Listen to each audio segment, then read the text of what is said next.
Saya seorang istri berusia 44 tahun dan punya 3 anak.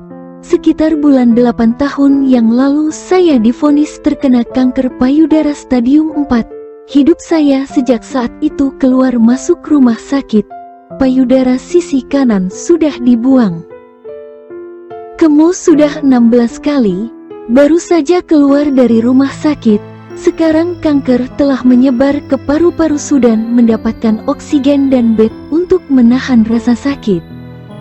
Aku tahu ketika aku pergi saat duduk di bangsal aku sudah melihat bahwa stadium kanker saya masih kuat, tapi saya bisa bertahan sampai hari ini. Saya dan keluarga saya telah menandatangani kesepakatan untuk tidak perlu menyelamatkan saya, tidak melakukannya CPR atau memasukkan tabung di mulut saya jika situasi saya semakin buruk dengan rumah sakit. Sejak keluar dari rumah sakit, saya perhatikan suami saya selalu menghilang di malam hari. Saya tidak tahu sudah berapa lama seperti ini sejak saya duduk di rumah sakit, karena waktu itu yang merawat saya di rumah sakit bangsal anak perempuan. Setelah 2 minggu di rumah dan melihat sikapnya, saya bilang padanya, jika dia ingin menikah lagi saya akan memberikan izin. Hanya tidak menikah ketika saya hidup, dan saya ingin tahu wanita mana yang dia inginkan. Dia tidak marah dan tidak menyangkal apa-apa. Mungkin dia melihat bahwa kondisi saya sudah tua. Mungkin dia kasihan untuk berjuang dengan saya. 2 hari yang lalu saya melihat isi ponselnya saat dia pergi ke toilet dan betapa hancurnya hati saya membaca WhatsApp-nya bermesraan dengan wanita. Saya mencoba nomor tersebut tapi tak diangkat sama sekali. Lalu saya pakai nomor HP anak saya barulah diangkat.